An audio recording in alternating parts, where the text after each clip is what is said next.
Որտեվ շատերն են մեղադրում, ասում են դուք չարաշահում եք մարդկանց զգացմունքները,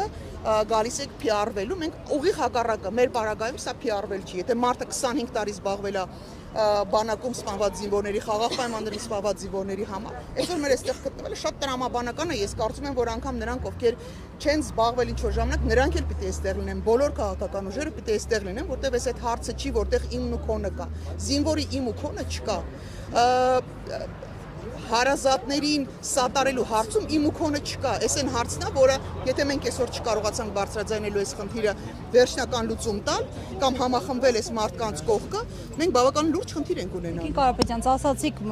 տարիներ շարունակ զբաղվել եք բանակում սպանությունների դեպքերով։ Ես հիշում եմ էլի իրավապաշտպաններ կային, որոնք ժամանակին ակտիվ էին այս թեմաներով, այսպես կոչված նախկինների ժամանակ, բայց ներկաների ժամանակ այսպես ծպտունները դուրս չի գալիս։ Ուր են այդ իրավապաշտպանները։ Մի մասը սիրում էր պարկել, մի մասը կանգնած էր բողոքում, բայց չենք տեսնում նրանց այսօր։ Եկեք այդ հարցը ես էլ ինձ իրավունք վերապայեմ, հարցն է ժողովուրդ ուր եք ասում, իրավապաշտպաններ, հարգելի գործընկեր, նախկին գործընկերներ, ուր եք, որովհետև զինվորը չի լինում նախկին ու ներկա, զինվորը քո զինվորն է, բանակը քո բանակն է, պատերազմը նաև քո պատերազմն է։ Ես չեմ կարծում, որ այդ մարդկանց շրջապատում չեն եղել մարդիկ, ովքեր մասնակցել են պատերազմին, զոհվել են պատերազմում, անհետ կորել են պատերազմում, վիրավորվել են այդ պատերազմում։ Չեմ կարծում, որ իմ նախկին գործունեության ոլորտից մարդիկ կան, ովքեր Արցախում երբեք չեն եղել, չեն շփվել, չեն ճանաչում մարդկանց, ունեզրկված, ցեղասպանված մարդկանց չեն ճանաչում։ Ժողովուրդ, հարցը ես էլ եմ տալի, ուր եք։ Ուր եք, որովհետև սա հենց ձեր ուղիղ աշխատանքի մեջ է մտնում։ Մարդու իրավունքների մասին է խոսքը։ Ծնողը երեխային տվել է պետությանը